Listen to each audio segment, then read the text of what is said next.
Welcome to The Truth in His Heart. I am your host, Rob Lee. And today I'm in conversation with co-founder and creative director at Union Craft Brewing, a relaxed tap room featuring craft beer and rotating food trucks, plus free brewery tours every Saturday. It's located in Baltimore, so get familiar, folks. I'm interviewing Jon Zerivitz. Welcome to the podcast. Thank you, Rob. Thanks so much for having me. Thanks for coming on. Thanks for making the time. And yeah, I feel like a long time coming, but we're here. We're ready to make this magic happen. So as I start off, I like to give the very kind of introductory sort of spiel.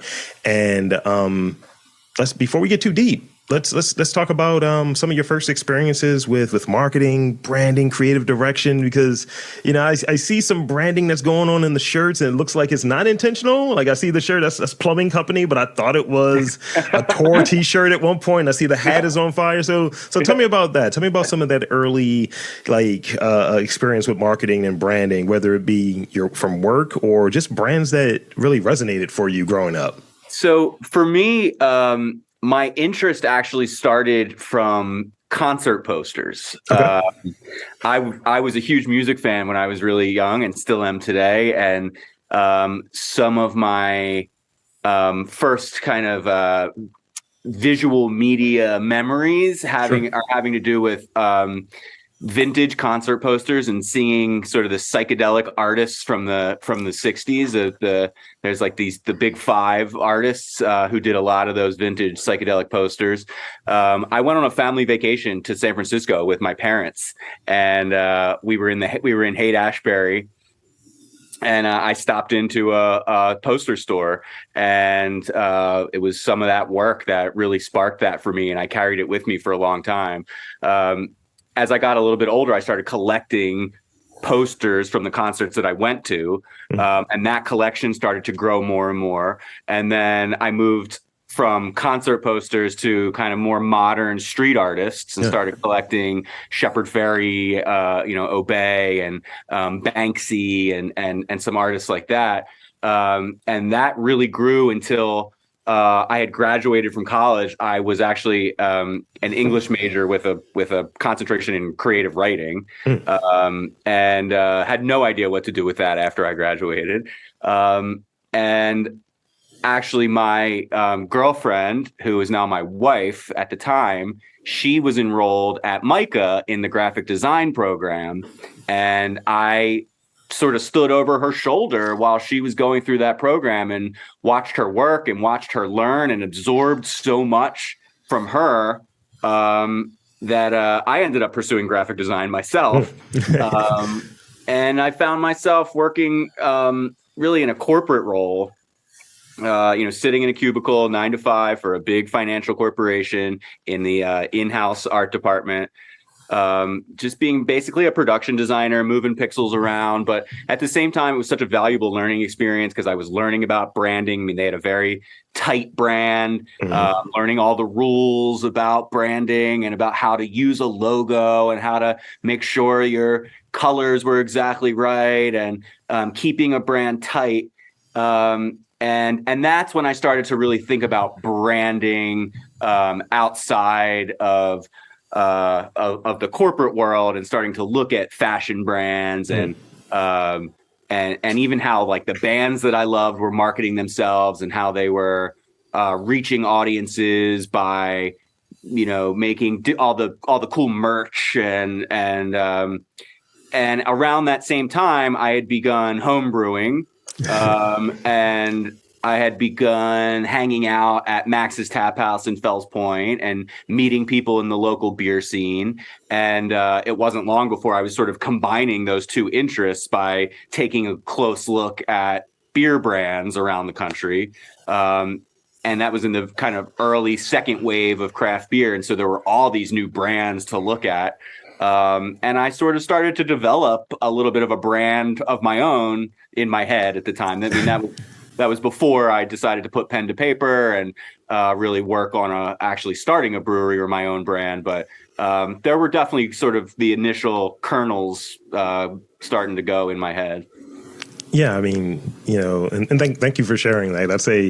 It's kind of that thing where you're doing something, you're getting the experience, and it's like, this is great, but this may not be serving me in the way that I ultimately want to do it. And I've had that, and I was kind of doing this job with with the Verizon at the time. I was in corporate marketing, and I was doing that job purely to fund doing this activity, doing podcasting, and now I'm kind of growing that out. But those kernels, as you touched on, were kind of there of like what this could look like. And my girlfriend reminds me, because I got the whole Best of Baltimore thing, and she was like, when we first met, that was something you mentioned that you were interested in, and that was 10 years ago. Right.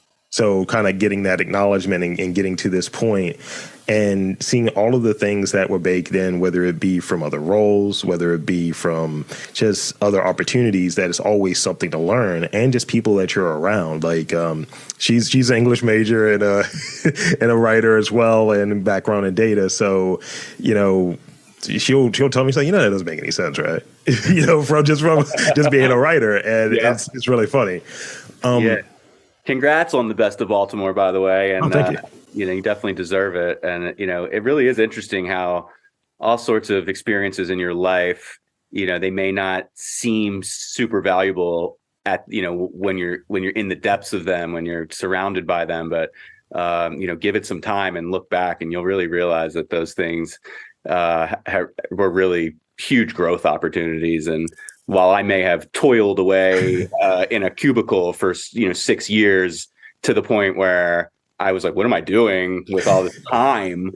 I got to do something else. But without that experience, I wouldn't be here today. Yeah, it gives you something. It gives you either like this notion of work ethic. It informs you on kind of what environment you want to work in, or when I've had this conversation with chefs recently. When you're like the head honcho, what type of culture and environment that you want to have based on maybe ones that you've been in, you're like, I'm not going to do that, or I'm going to take from this and apply it in this way. Right. It's a perfect illustration of it. Yeah. And we've seen a lot of stuff over the last couple of years with, people just leaving environments, leaving jobs or what have you. So the culture of a place, the coolness, the energy, the things that are attached, the vibrancy that is attached to a place is very important. And I think that that's embedded with the people who are there and the people who come there, the people who work there and the people who come there. And, I can say going to Union as many times as I've gone there over the last few years, and it's a great spot. It's a great environment. I've gone there to see live shows. I've seen the Psycho Killers there because she's a huge talking hit. She's like, they're never getting back together. However, right. Yeah. So during the summer, and again, thank you again for the invite to the Neon anniversary. Yeah. Femi Kuti was fire, just fire. So good. So let's talk about the mission a little bit, of Union Craft Brewing, and and how maybe that mission has helped in its longevity, because that Neon is 10 years. A decade is there's places that aren't around for 10 months, let alone 10 years. So tell me about that mission and how it's aided in that longevity. Our mission has always been really kind of twofold.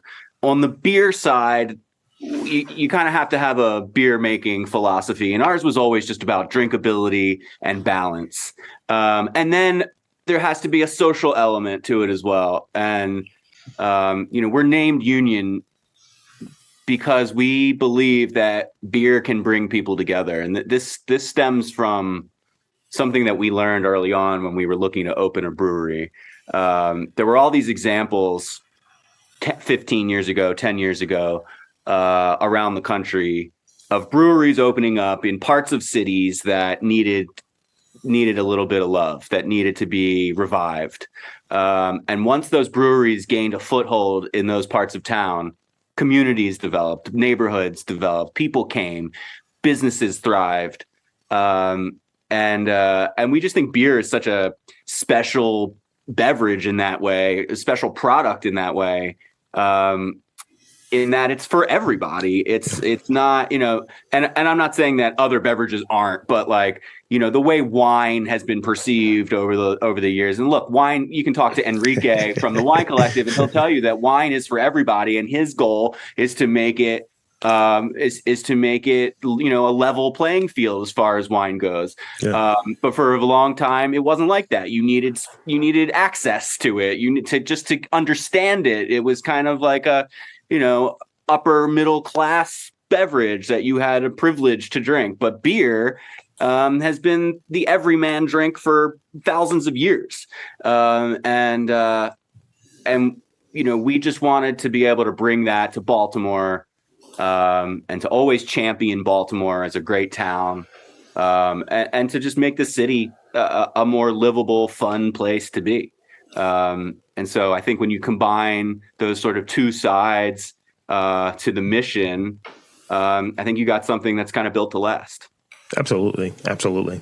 And I'd be remiss if I didn't mention the beer a little bit. So I got to ask you, and I know it's probably like, you know, talking about, you know, who's my favorite kid or what have you, but I'll frame it differently. What is the most popular beers there at Union? Please say Rumpus Rum. Please say Rumpus Rum. But because that's my go-to. I'm Smoke Daddy Rob. Smoke Daddy Rob. Nice. But tell me about some of the more popular beers there. Like, what are people going there and checking for? Like, because there's a variety. So we have a pretty vast catalog of beers, either that we currently have or that we've made over the years. But I'm actually really proud to say that Duckpin Pale Ale is still our number one selling product. And that was the, you know, first brand that I created, the first recipe that we ever worked on. And I'm just so happy that it's still like our bread and butter and that we're still selling more of it than anything else. I think that over the years, we've learned to be pretty adaptable to the changing landscape of beer. And now we're seeing a lot of people coming into our tap room to try new things that we're creating really often. We have this small batch beer program called Rough Drafts, and we're putting out new rough drafts, you know, recipes on tap in our tap room, and people come back to continue to try those. And then, you know, we have a lot of seasonals. We're always changing it up. I love that you mentioned Rumpus Room. That's sort of a deep cut. I don't know when we're going to bring that one back, but a smoked brown ale, not something you get every day or that we can make every day, but definitely a cool one for sure. Yeah. Yeah, it's funny. It's every time I order certain things, like I remember it was just one time where, you know, you go there with friends. It's about that. It's going there with people that you want to have a drink with. It's about sharing that. It's very communal in that way. And usually I'll go there with my girlfriend or what have you. And I just remember, you know, just sitting there when I learned that beer existed. I learned that Rumpus Room existed, and I got into a place where she trusts my choices. She's like, yeah, just order me a drink. Nice. And so I just got that. She's like, what's this smoky greatness? And and that's what we were drinking. And whenever we go back, it's like, I'm going to find something great, but I'm always going to ask for that just to see if it's around. That's what I love that. You'll be the first to know if we bring it back. So let's talk about your role a bit. Co-founder and creative director. What do your responsibilities entail? And I got a part two to that question, but what's some of your responsibilities and what does that look like on the maybe day to day or week to week, whatever your cadence is? Yeah, that's a great question. So it's like, because I'm both co-founder and owner of the company, co-owner of the company, and the creative director, I kind of have two jobs. And so one part of it is, you know, being a part of the leadership of the company, helping to direct its culture, and also sort of being, this is a weird term because I don't want to inflate myself, but being some sort of visionary for the future of the company. You know, somebody has to be thinking about what's next and where we want the company to go.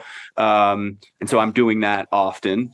And then the other hand is the day-to-day, which is the role of creative director. So I am basically, the buck stops with me on all visual communications of the company. So all the branding that goes from the naming of the beer to the way the graphics look to the supporting copy for marketing, across digital, across print. That's my sweet spot. And that's where I think I bring the most to the table.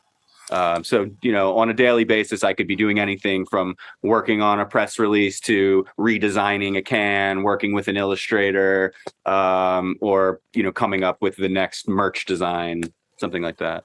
You have the fun job.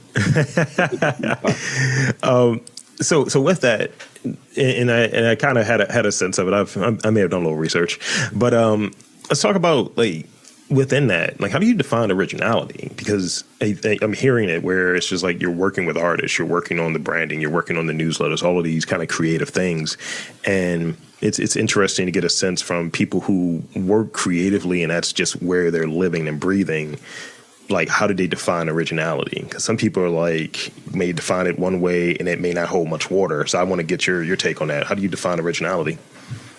So to me, originality is the seed. It's exactly where some idea has begun. I think originality at this point is very hard to come by and nearly impossible. I think with the speed of the way information travels today, you're being influenced, whether you like it or not, whether you know it or not, in a subconscious way. And most of your ideas are not new. But you have to, if you're bringing some sense of your true self to it, your particular point of view, then it can be as original as you can make it. You can at least feel good that you gave it your best shot, even if somewhere out in the universe that idea has already existed. So, when I think of originality, I think of the origin story, right? It's really like, it's page one of something, of some idea. And you don't really know how that story is going to end, but you know where it began. And that, to me, that's the originality. Thank you for sharing that. And I agree, especially in this realm. It's like, we talk about niche, we talk about what separates you aside, and it's the references. It's the it's the things that you've learned or you've been influenced by, and what's your take on it, how you are going to approach it. So, right. This notion of doing the interviews with interesting people, to simplify whatever the thing is as much as one can. It's just like other people have done that. Other people have done interviews. Other people have probably asked you questions that I've asked before, or have gotten a certain response from you that, or that has relevance to previous conversations. But it's maybe done in a different way, or asked in a different way, or maybe had you think about it in a different way. And there's originality in that. And oftentimes, people get stuck and it's like, there's no original ideas. It's like, well, that's the point. Understand that. And then what's your take on it? What's your spin on it? Right. How do you adapt it? It's all about what your take is, what your take on it is. Like, I'm not the first or the 100th guy to start a brewery, but I am me from Baltimore who likes, the Grateful Dead and all my life experiences that lead me into this project. I'm applying all of that, whether I'm doing it, really obviously or kind of on a subconscious level. So that has to be original in some way. and it's the best part when someone sees a really goofy reference that you snuck in there that's baked into what your background is. Like my girlfriend always jokes about, she was like, you always find a way to work RoboCop into a conversation. I was like, look, don't worry about that. Don't worry about what I do and how I do it. Yes. And she was like, did you say Dead or Alive? You're coming with me? I was like, yes, I did. And it's not about that. But when you do go really obscure, that's how you kind of find your people, and you kind of find that tribe and those evangelists. Yep, you got it. So let's talk about unlearning and reframing lessons. When you're in the cubicle, you kind of pick up things. When you're in school, you pick up things. But when you're out there having these lessons and these concepts that you may apply, it might be different in practice. So tell me about maybe something that comes to mind, whether it's something that you learned earlier in your career, something you learned maybe in school that, you were told this is the way that this works, and this is the way you have to do this. But when you got into your role now, you're like, no, that's not how that works necessarily. Yeah. Really provocative question. So I think there's some things that apply like specifically to graphic design. Like when I was in this corporate role, there were very specific rules about what you could do with a logo and a layout and this and that. And one of the things that I always wanted to do was to start my own thing so I could break all of those rules. So there's that. And then the interesting thing is once you break all those rules, you kind of realize why they were there in the first place. And then you want to put everything back together again. At least that was my experience. But the other thing is like a specific sort of life lesson when I was thinking about this question is I think growing up, I heard a lot, if you want something done right, you got to do it yourself. And I think that lesson helped me take the leap and be brave enough to dive into this whole world that, frankly, for the first few years, I felt like a complete imposter. I'm just, faking it till you make it. But you just, the passion was in the right place. And I just had hoped that everything would work out. But what I've realized over time is that if you want something done right, you got to find the right people. And it's really all about others. And it's really all about leveraging the talents of other people and stepping outside yourself and asking for help in order to really achieve the best results. And so I know that after 10 years, Union is what it is because of the people and the team that we have in place that do so much of the day-to-day heavy lifting and are so good at specific things that I'm not good at. And if I had done those things, we might not be as successful, as we are. So I think that's an important lesson to break. Yeah, absolutely. And I think when you're in a position of being a founder and having certain levels of responsibility, I have two people that kind of help me do this, but a lot of it is on me. But two people that help me do it. I have a person that handles a lot of the admin stuff in the background, and that was a recent addition. And I have an editor that I work with, or what have you, and doing this for 13 years, not this podcast specifically, but podcasting as a whole, I was doing a lot of that stuff 100% on my own, but being able to articulate what I need and when, and bringing someone on, it's just all right, it's on me to communicate this much more instead of holding on everything because it's my baby and it's so close to me. It's no, here, babysit. Here you go. You take it. You got it. It takes time to develop that skill, even to just communicate your needs to someone else. When you're so used to doing it all yourself. So I mentioned RoboCop earlier, and I think of Ed Neumeyer, right? Tell me about any uncommon sources of inspiration for you, because I get inspired hearing that story of he was tired of his job, he was bored about his job, and it was I'm writing RoboCop, and some of that stuff and how he feels about corporate America is baked into that story. So I see some inspiration in there, and maybe different jobs that I've been in nonprofits, or even different conversations that I've had in interviews that I'm that's going to come in a script somewhere. So tell me about kind of uncommon sources of inspiration, whether it's in the graphic work, whether it's in the branding work, or even some of the visionary stuff. And I don't think that was a weighted or heavy thing that you said earlier. Visionary, that's important. So, so there's so many common areas of inspiration from all of the arts, music, visual design, fine art. So many things and the culinary world, we get inspiration, me particularly, from so many of those places. I think one of the more uncommon areas is, so I'm a dad, right? So I have two daughters. They are 11 and 7, and watching them interact with the world is actually really inspiring to me. And I'm finding myself taking little nuggets of wisdom that they don't even know that they're providing me. The one thing is, my kids, they will dive into anything new. They have no problem going from softball to gymnastics to a stage play to drum lessons to literally just anything. They're always up for it. They give of themselves. They just seem to not have this fear and all of these things that we sort of build on ourselves, these walls that we put up. They're not too cool for anything. It's like it's just watching them be free with themselves and saying yes to opportunities and getting excited about new things. I get really inspired by them. That's great. That's great.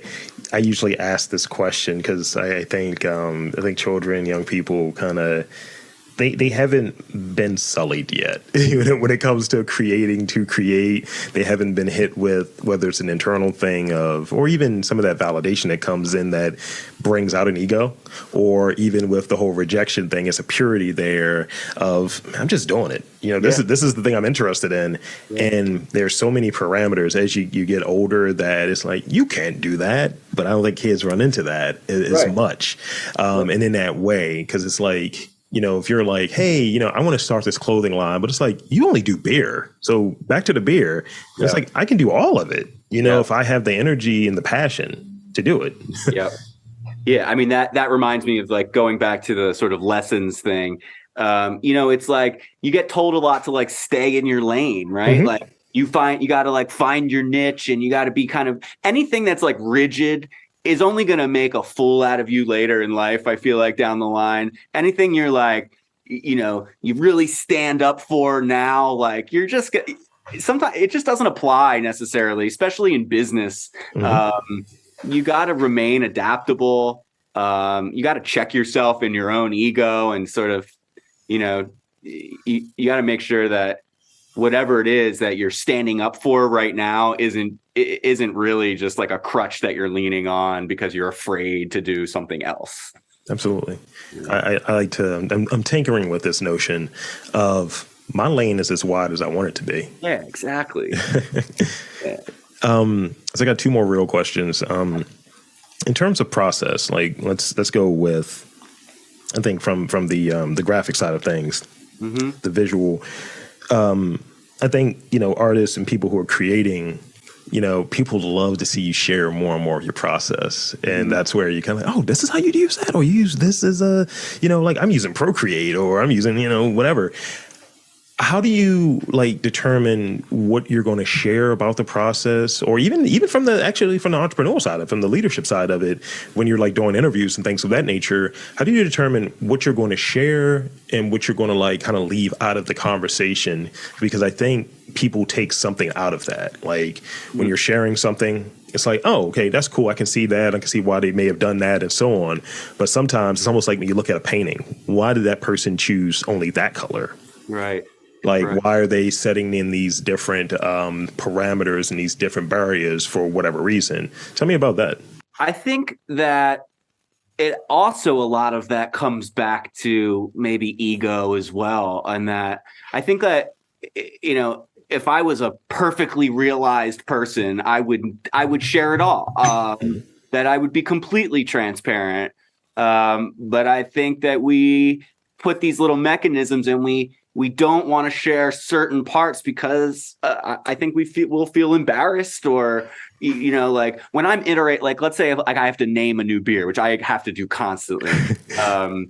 I've been doing that for 11 years now. Like the well is starting to get kind of dry. It's not, that's why I'm always looking for inspiration from places, but I don't want to share the list of 25 things that I've come up with, because 20 of them are so dumb that I don't want everyone to see that. Or if I'm in an interview and I'm sharing about the company and the founding story and kind of what there's some things that like we haven't fully realized about ourselves yet, or that we haven't, like, even the infrastructure of the company. It's like we want to be this great organization that has all our ducks in a row, and we're not flying by the seat of our pants like we did the first few years. Mm-hmm. But the reality, Rob, is like we are flying by the seat of our pants a lot of times, and like we don't have a perfect plan in place, and there's some there's some things behind the curtain that you don't want people to see, that you're just pulling the levers, Yeah. I think you choose kind of based on a bit of self-protection. Absolutely. And, I think, having your duck pens in a row is, that would have been stupid if I would have just chimed in with that. But yeah, I think it's on two sides where, you at least I think this, where you want people who are consuming, who are exposed to what you're doing, whatever it is you're putting out there, right? To have a sense of there's work that goes into it. I don't just, shake my arms and then podcasts come out or what have you. But at the same time, you don't want to get into all of the nuts and bolts of it. So like, for instance, I had a sense of, all right, I'm going to do this many interviews. I'm going to interview these people. But I try not to really release too much up front because I want there to be some surprise. I want there to be some like, damn, how'd you get that interview? Yeah. And, you want people to have some excitement around it. And I go back to, this is music related, but I go back to a couple years back, maybe 10 at this point, where I remember maybe Beyonce dropped like an album and it was like no promotion, no press around it. And it's just like, it's going to do what it does without having this promotion or this extra layer of storytelling around it. Like, as they say, dope sells itself. Yeah, that's a good example. And there's lots of examples like that, in starting Union, and so many people thinking that it was just sort of magic. I was working in the cubicle one day and then the next day I had this fully realized company and there's so much that goes into it. And, one of the things that I've read recently was a quote about, it's like practice doesn't make perfect, but practice improves your luck. If something like that. I'm not saying, it makes more luck, like the better I get, the luckier I get. So you can never really remove this element of luck. Like Union was a combination of timing and the right elements, the right names, the right people, the right liquid. All of it had to come together. The city had to be ready to accept it, and all of these things. Some in my control, some not in my control. So I definitely think that there's elements of luck in all of this. Yeah. And, one of the things in different cohorts and different groups that I've been a part of to try to grow and expand, I always joke about it. I was like, I'm a podcast nerd. I was like, I'm not a person that does this once a month. I'm recording regularly and you're constantly doing it. So when those opportunities come, kind of touching on what you mentioned there, you're ready for it. You're ready for that luck. You're ever prepared to, operate when something is uncomfortable, when something is, not quite there. Like, oh, this is not usually what I record. Well, I can record with something else. Yeah, I can do this, degree of difficulty. This is guerrilla podcasting on a high level. Yeah. So this is the last real question I got for you. So I read that that often when we feel creatively stifled, we need to come out of our comfort zone. Some people add just different things to make it harder so they can come up with new and creative ways of approaching a particular project, creative problem solving, if you will. So what is something that makes you uncomfortable in your day to day? How do you incorporate moments of uncomfortability in there to kind of like maybe move yourself out when you're feeling like creatively stifled? I feel like creating tension often leads to better work. And so for us, a lot of times, like if we're just going through the motions internally for a project, we end up in a very similar place that we've ended up before. And I'm looking for, originality, like we talked about at the beginning. And if I bring in an outside person, a new illustrator or a new designer, or we're working with a style of beer we've never worked with before, and I don't really know how to describe it or what I'm tasting, all of these things lead to this tension that we have to push through. And so it's like,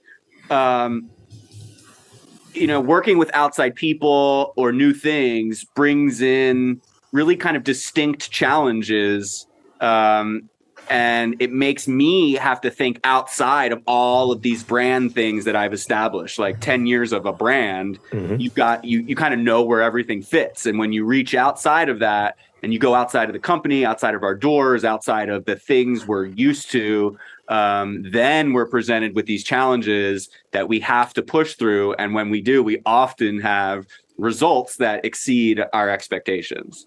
Oh, yeah. Oh, yeah. Pressure makes diamonds, as it were. And exactly. It's really true. It's really true. You know, it's funny because you mentioned the anniversary party, and not only is the anniversary party just like a super fun event, but the anniversary party creates a ton of tension, right? Like, it's a huge endeavor to put an event together for thousands of people, and it's on your property, in your building, with your staff, and all of these pressures and responsibilities. But to watch my whole staff work on it for 10 months and then all come together and push through. Everybody knows we're kind of like white knuckled the whole night. You know, we push through, and like something like this year where it was just everything seemed so perfect. The weather held out. Yeah. Everyone was happy. Both our performers exceeded any expectations that we had for them. The beers were good. Just like everything went so well. There's just this feeling of elation from the teamwork and all the effort you put into it.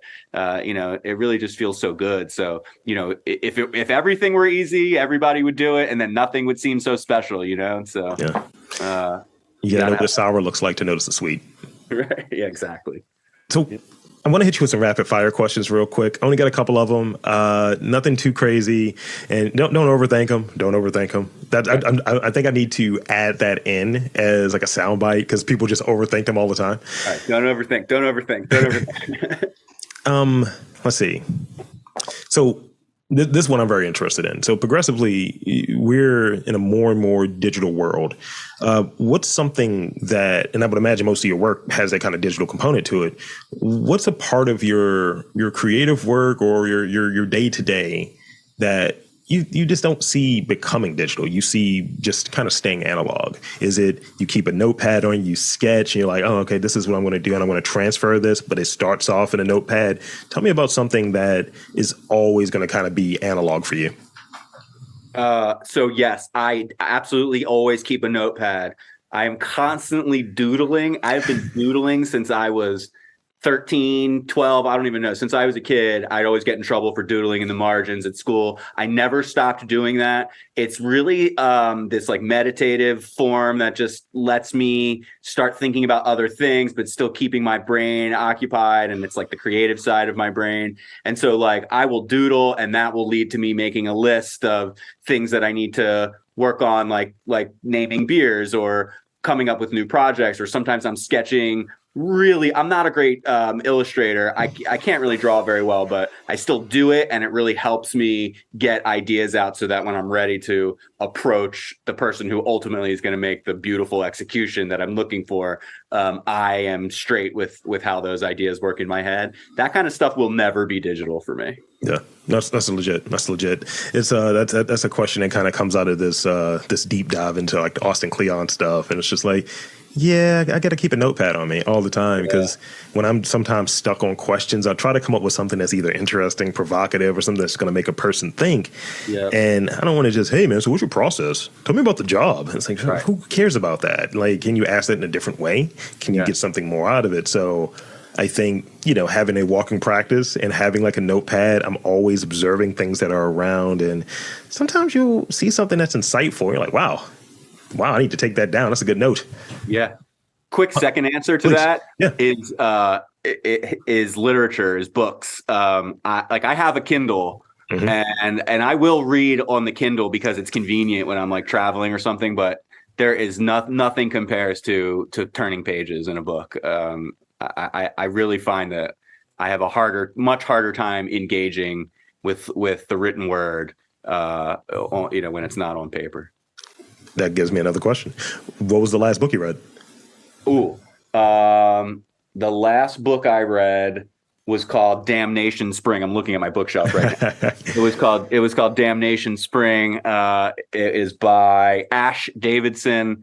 It is a book about three generations of logging families in the California redwoods, and how times have changed, and how much they relied on a job that was ultimately had a very clear end to it. Okay. So I want to ask you this one, because we talk about what people wear and like how that works. So what is the JV uniform? Tell me about it. Like, I noticed the hat. I have 1,000 hats. You know, I'm always wearing hats somehow, and I always have on Carhartt and Doc Martens. I'm working on myself. That's why I'm always wearing Carhartt. So tell me what the uniform is. What's something that you always are wearing, regardless of, you know, whether it's a color, whether it's an article of clothing? What's something you're always wearing? Okay, there's a couple things. So I have a really thick head of hair that cannot be really tamed, except unless it's in a hat. So there's about a week after I get a fresh haircut where I don't have to wear a hat. Otherwise, I am like always in a hat. And I wish I didn't have to, but it's been part of my uniform since I was real young. So definitely a hat. I love socks, so I'm always wearing some unique sock. I could wish I'm wearing Homer Simpson fading into the bushes right now. So I always have some cool socks on, and I have a special belt buckle that I'm often wearing with it's got the Grateful Dead lightning bolt on it. So I'm always wearing that too. Okay. Yeah, definitely the hair. When I was going through the deep dive of the research, I was like, this dude has the Mike Elias hair. I got some hair, man. It's a blessing and a curse. I'll tell you what. So when people are creating, and I remember I asked this kind of question, I think it was someone else in the past, but when people are coming up with unique flavors and trying like different things, not everything works. Not everything is just like, and sometimes it's like, you're going to hit a home run and you were like, I thought I was going to strike out here. Yep.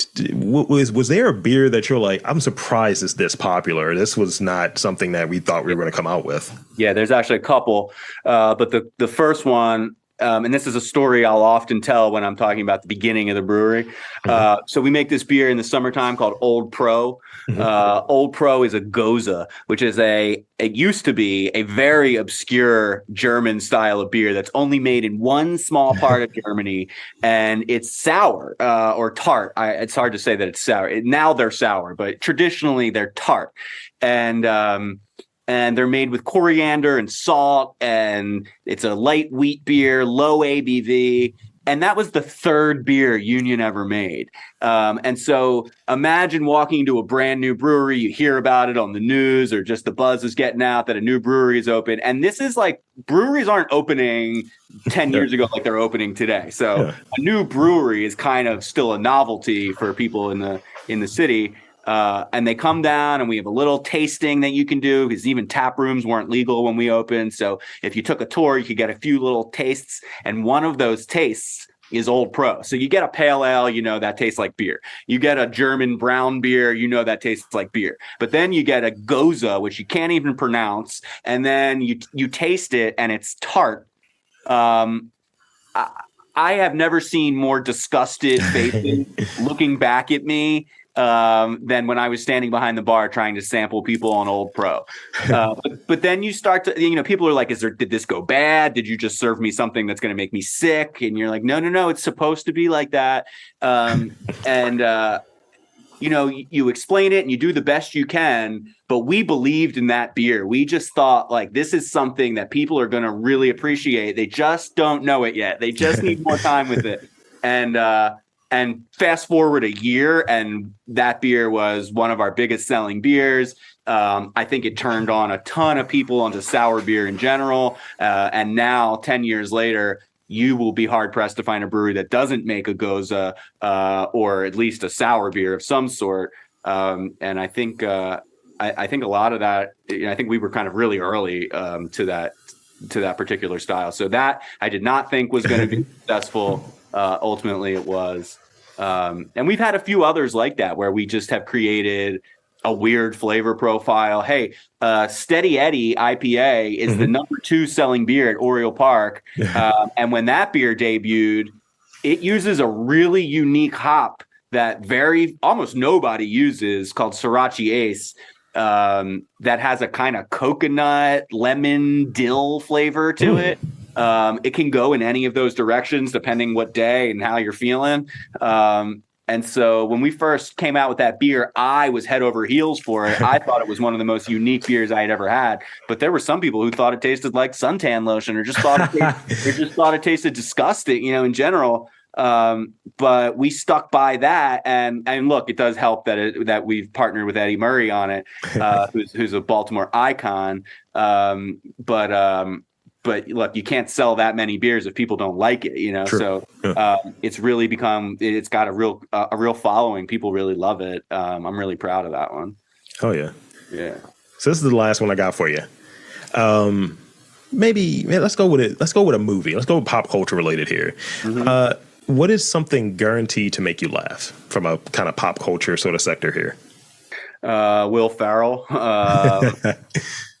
Pretty much guaranteed to make me laugh. Kate McKinnon gets me every time. Just when she shows up on screen, I have to laugh. Fred Armisen, I absolutely love. So I love comedy. Oh yeah, it's kind of embedded in some of the references and some of the just different things that I've kind of noticed. I was like, this is what we're doing here. I was like, all right, cool. Yeah. So that's pretty much it for this conversation, this interview. I want to thank you for indulging me and being on this podcast. And I want to invite you to share with the fine folks where to check you out, where to check out Union, all of that good stuff. The floor is yours. Oh, thank you so much. So first of all, I invite everybody to come visit us. That is the true Union experience. 1700 West 41st Street and the Union Collective, which is this whole property that we've sort of created with all these other amazing businesses that you can visit. You can see the works. You can see how these products are made right here in your hometown. We have a ton of beers there, lots of fun, great outdoor space. We do tons of concerts, lots of parties and fun events. We've got an Oktoberfest coming up at the end of the month that is going to be killer with big steins of German style lagers. And so always look out for what Union does. Events are a big part of our marketing and something that we love to do to bring people together. Other than that, you can find Union on all the social media outlets, and that should be pretty self-explanatory. But yeah, we really encourage you to come visit in person. So there you have it, folks. I want to again thank Jon Zerivitz for coming on to the podcast. And I'm Rob Lee saying there's booze around. There's Union. Beer unites. Beer brings people together. So pull up, guys. Yeah, that's it.